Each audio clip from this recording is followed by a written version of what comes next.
All right. Well, I guess it's going to be another senior moment. Sit down and join me, son. All right. Well, Now, we're not on the road, but we're sitting together at yeah, least. you asked me last time to maybe go back into my memory banks and try to remember something that might be of interest to somebody, of things that I did that they probably couldn't do today because the conditions don't exist today like they did back in the day. So my memory goes back just to different things that I've done, some humorous and some not. But have you ever heard of a haymow? A haymow. A haymow, and it's mow, M-O-W, but it's pronounced cow, like cow, rather than mow, like hay mow. It's a haymow. No. The definition don't of a recall. haymow is a part of the barn where hay is stored. Okay. Now it can be on the main floor, it can be on the upper floor, in which case it could be a hay loft. Right. So it could be called a loft if it's on the second story or above. But we always called it a haymow, even though it was on the second story. Okay. And I can remember as a kid, I was either just getting ready to start school or maybe in the first grade. And So where was this at? this was in Knights Landing, California. Okay. My, Central California. yeah, Up it by was just a few Sacramento miles area. out of Sacramento. Yeah. As a matter of fact, it was right on the Sacramento River, on the banks of the Sacramento River. But we lived on a ranch that we rented. My dad and my mom both at that time worked for it was a big rice ranch that my uncle and my cousin ran for a millionaire that owned it. But that's another story. I've got a few memories of that too. But as far as the haymow was concerned, that was the main place that my brother and my sister and our friends, when they came over, that was the main place that we played, was in that haymow and in the barn. And your parents didn't have any problems with that? No, That was just part of the country life. that was part of country living where the kids played in the barn. Yeah. We didn't have a lot of toys, so we had to make up games and do things, and anything to do with exercising. The parents always wanted us to do that. And climbing up and down the ladder into the haymow was part of the exercise. And of course, I tied a rope. I managed somehow to get up to the main beam of the barn, and I tied a rope where I could swing from the haymow down to the barn floor. Okay. And my favorite character in those days, and even looking back, was always Tarzan. Yeah. So anything to do with Tarzan and swinging on a vine was what I wanted to do. But the thing about the haymow was we had a lot of hay up there. Funny thing is, I could put on a pair of gloves, and I used to do this quite often. I'd put on a pair of gloves, and I'll tell you why later on. And I'd take a fruit jar like Mama would can stuff in, Yeah. and I would go up to that haymow. I'd take the lid off of that jar, and then I would lay in the hay real quiet. And in those days, my hearing was a lot better than it is now. But I could hear this rustling down in the hay. And I'd wait until it got real close. And then I'd reach into the hay and there'd be a mouse there. And I'd grab the mouse and I'd put him in that fruit jar and put the lid back on. And I used to do that. Sometimes I'd spend 2-3 hours capturing a half a dozen mice just to put them in that jar. And then what? What did you do with them after that? I'd either turn them loose, or we had 2 or 3 cats that could chase them. Yeah. And then I'd have fun watching the cats chase these mice.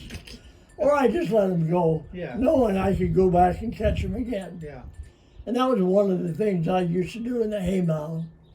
And one of the things that I remember that wasn't quite as pleasant as catching mice was I was swinging on that rope one day, and the barn floor underneath where I was swinging, there was no straw or hay or anything. It was just a bare floor. And so I got on that rope and judged about where I could swing down and get on the floor and let go of the rope. Well, as I swung down, on that rope, I was too close to the floor, so I pulled my feet up, and then my butt skidded across that floor, and I picked up a splinter about that long, right in one of my butt cheeks, and I screamed and hollered, and I went running for Mama, of course. And Mom and Dad. So it went right through your pants and everything. Yeah, right through my pants and everything, right into my butt cheek. Oh. Yeah. And it hurt like, but it was a big splinter too, big as a matchstick. Yeah. Pointed. Yeah. And so I went screaming to Mom. And I can remember my dad had to put his hand over his face and his mouth to keep from laughing out loud. He thought that was so funny. And Mom got out the tweezers and got out a little razor blade because she had to cut the thing open in order to pull that splinter out. And then, of course, she had mercurochrome and iodine. Yeah. And it stung like blazes. Yeah. If you've never put iodine on a fresh cut, yeah. You know what I'm talking about. And it seemed like she poured a quart of iodine on me. And I'm sure, when I wasn't looking at her, I'm sure she was laughing too.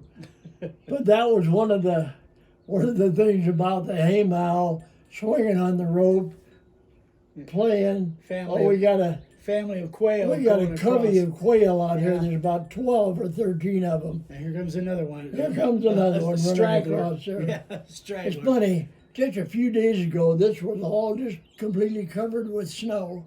Yeah. And now you can't see it, but it's desert again. So and a few days before that, it was just like it is now. So they were heading over to the seed block. Yeah, we have a block, a feed block, sitting on a bird bath out there, and they come whenever they get a notion.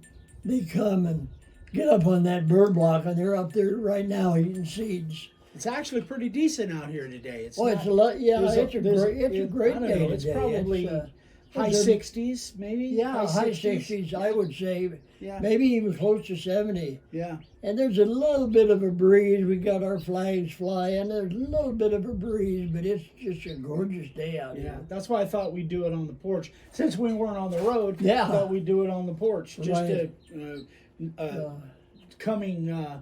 be able to do more videos out here as the weather gets better. Right. And I'll try to think up more things from my past, things that have happened that may be of interest to you. Yeah. But things like the haymow and the haylofts and playing in the barns.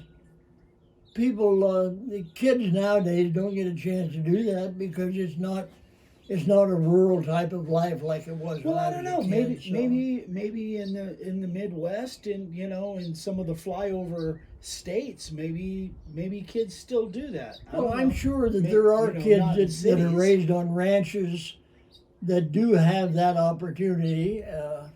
Yeah. But it's not like it was when I was a kid. No, I don't imagine. There was the whole country was like rural except for the main cities in the states. Yeah. So just about all of the kids that I knew went to school with were rural.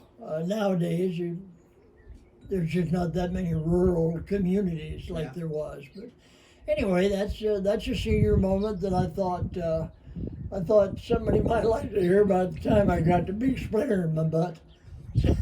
All right. So, well, we'll shut it down right there, and we'll be back next week. And, we'll do it again. So during the week, maybe just make some little bulleted notes of things as you. Yeah, I've got another one of something I did at the beach one time, but not as a kid. I was an adult. I was a young adult. I was only like maybe 24 25. So maybe not a 24, smart 25.